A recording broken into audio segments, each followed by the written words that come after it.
get the side of the speaker now. uMKhanyakude District Municipality Speaker is Solomon Mkhombo, who joins us for a response to some of the statements that you have heard being made there. Mr. Mkhombo, good evening to you. Thank you very much for your time. Can I start with where the affairs of this municipality are being conducted if the gates are locked? Good evening, Toli, and good evening to your listeners. We cannot really take responsibility and try to explain for some faceless forces did whatever they've done, but the crux of the matter that we are faced with is about an arbitrary, an unconstitutional and whimsical intervention that has been imposed by the MEC. I must remind you that on the 30th of April 2025, the intervention ceased and the cabinet of KwaZulu-Natal, for some reasons, could not extend it. And in the middle of the blue, on the 25th of June, there comes the MEC with his farcical gimmicks, saying now he is introducing a fresh intervention. You would see that that terminology is not anywhere in the local government legislation.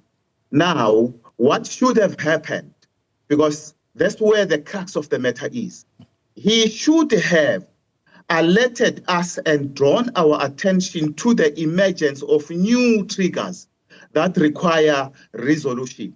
That did not happen. On the basis of natural law, whenever a decision is taken by another party worse in government, that party which is affected by that decision has to be informed. And there are a number of interventions that could have been done because no closeout report was given, and the triggers that we were resolving before the 30th of April, all of them were satisfactorily and adequately resolved, which bring us to wonder why, what is it that the MEC wants when he simply storms in without consulting with even NCOP, without consulting with all the structures, worse, without consulting with us as the councillors. All right. Mr. Mkhombo, I asked you a very simple question. We're going to get into the details in a moment. Where is this municipality's affairs being conducted if the offices are locked? Not all business is done in the offices. Not to say I'm defending the closure and the barricading of the office, because really I cannot come in here and give you an explanation. But I think the action of the MEC has added fuel onto the fire. He did not help the situation when he moves in and he sings war songs. I'm aware, Mr. Mkhombo. I'm aware, Mr. Mkhombo, of where I'm aware of where you want to take the conversation, but it's important for the public to understand exactly what is going on. Let me put the question differently. Yes.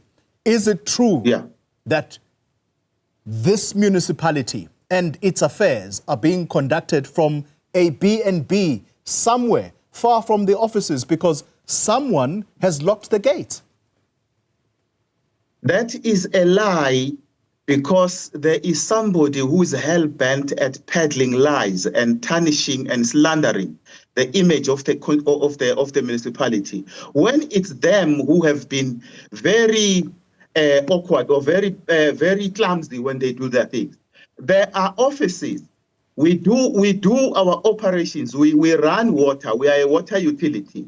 The schemes are running, and the disaster center is running. The only affected area, I think, which is a point of contention, is the head office, because for some reason I can't claim responsibility of closing. The MEC has simply emerged with an attitude of a big brotherhood.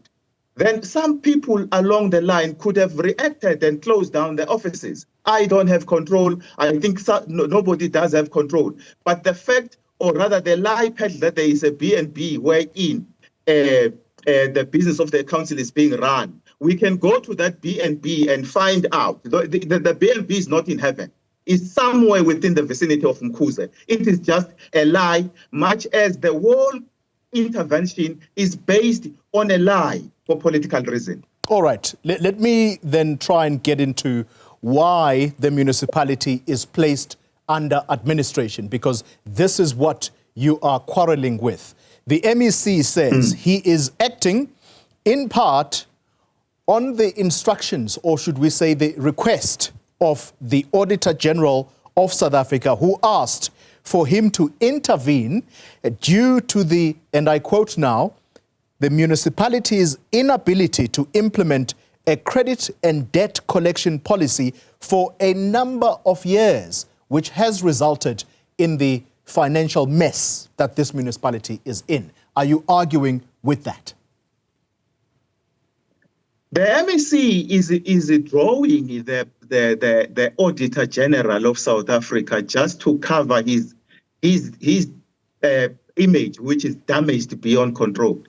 The AG wrote the same letter to the Speaker myself, wrote the same letter to MEC, to Mayor, to MEC Finance, to Audit Committee, to Chairperson of the Portfolio. All the letter is saying the AG, because of the historical nature of the material irregularities, is not finding joy with the speed at which we are resolving these issues. Is saying intervene to support the administration, because the AG, when no answers are received, is obliged by Public Audit Amendment Act to take actions against those. It has got nothing to do with Section 139(1)B. It's just that the MEC is very desperate and frustrated. He can't stand the answer to say what has been the procedures that has been followed before instituting Section 139(1)B, because the procedure is as important as the substantive matters are when you deal with any kind of intervention. That's where the matter is. This has got nothing to do, for your information and your viewers at home. We have responded already. There were 10 material irregularities. We resolved 8. As I'm speaking to you, we've got a letter that we have submitted. We are done. There are no material irregularities outstanding with the AG. Here is the letter that we have submitted to the AG. But let me tell you quickly, there are municipalities, because material irregularities is in nature, it comes from accounting. A number of municipalities in KZN do have outstanding material irregularities that still have got to resolve and give answers to the AG. But the material irregularities, I'm glad you raised that, because this is something that we've been educated by the AG on a number of occasions. It tells you, once the AG's office comes and says there's a material irregularity, it means that it's gone beyond worse in terms of your finances. But here's the point, Mr. Mkhombo, and that is that the sphere of government, which is province, and that's where the MEC resides, he comes in now and he says, I'm intervening. This is a lawful act. It's a lawful intervention by another sphere of government, and therefore, which means it has a legal standing. The municipality, as we speak, is under administration. There is a Mr. Bamba Ndwandwe who is now supposed to be in charge. That's the administrator. How is he going to do his work if he is locked out of the head office? You're preventing him from doing his work. Are you not? Let us start off by sorting out issues of abusing law and grandstanding and suppress the inferior party with the law, when we know it's a red herring, is hiding some other things that are there. The MEC, for your viewers, in his history, he has never been exemplary in leadership. The administration he's foisting down our throats, he refused when he was the mayor in Zululand. The administrator he has brought in here, he has failed to demonstrate to us what has been the selection process, which has led him to appointing him. Because there are serious allegations that the incumbent, whom is purported to be the administrator, does not have the qualifications for the job he has expected to do, emanating from his role when he was the chief director in Gauteng 1997, where he failed dismally to prove what that he has competence in. Now we are asking the MEC to follow the law. This thing is as simple as ABC. Follow the procedure, deal with the substantive matters, all the way when you appoint, you select. This is not a farm where you simply come by using inchebe. This is a public space. We can't allow a situation where a person whom their qualifications are not known is expected to supervise people who are doctors. We've got 2 doctors in our municipality as employees. We've got a number of people with master's degrees, honors, and everything else. But here the MEC is saying he's bringing somebody whom their background of education is not known. All of those issues are compounding the situation of uMKhanyakude and drowning the voice of the council, which is only asking for a basic thing, justice. That is what we're asking. All right. At the end of all of this, Mr. Mkhombo, the residents are suffering. We understand, at least from the mouth of the MEC of Cogta, that services to the people are dwindling. Can you tell us here today that this municipality is functioning and functioning well? Just a short, Toli. I'm having a certificate here where the department, the MEC lead, says the MIG grant has been spent 100%. I have got a communique here from Treasury province saying our budget is funded. Our access to water by our communities is sitting at 81.3% by Stats SA. Our MUSA, a tool that is used by water and sanitation, our score has improved. Our water distribution efficiency has improved. Let us go to your question services. The mayor tomorrow is meeting with the uMhlabelengana community to introduce a contractor. They are working. We are working on the ground. The only thing which spoils the pace at which we are moving in terms of turning the corner and delivering services is the MEC himself, because he has got a political agenda. I've got a number of things. Sooner, just recently, he has approved that our ESCO members, because our budget is funded and can afford, all of them must be given a status of being permanent. Now, what do you say about all these contradictions? The man does not have a sense of self-contradiction. All right. He went in to sing songs, intimidating people. We are delivering services as I'm talking to you now. Okay. All right. Mr. Mkhombo, let's conclude the conversation on this question then. What is going to solve these very stark differences of opinion between yourselves and the MEC? Because there's got to be a way forward at the end of the day. We have written to the MEC 2 letters as the Speaker mandated by the Council. The MEC has never taken trouble to try to respond, neither to try to acknowledge that he has received my letters, where we were saying, let us create a platform, because a lot of steps have been skipped. Section 154, Section 139A, and then he lands in Section 139(1)B.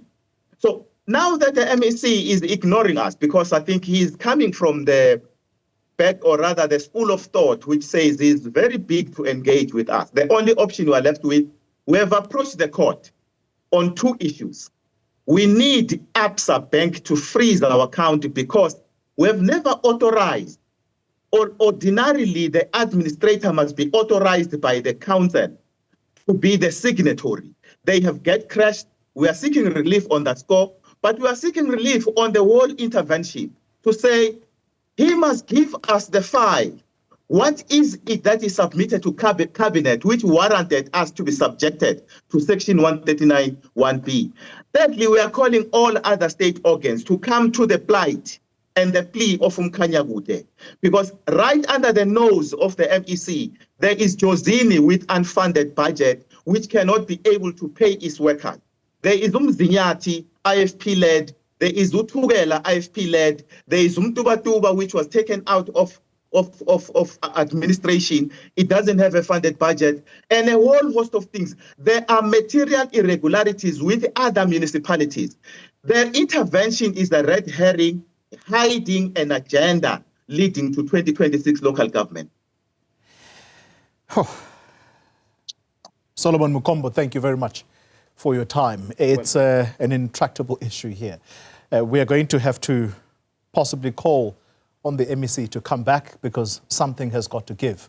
The municipal speaker, he is the council speaker, I should say, at the uMKhanyakude district municipality.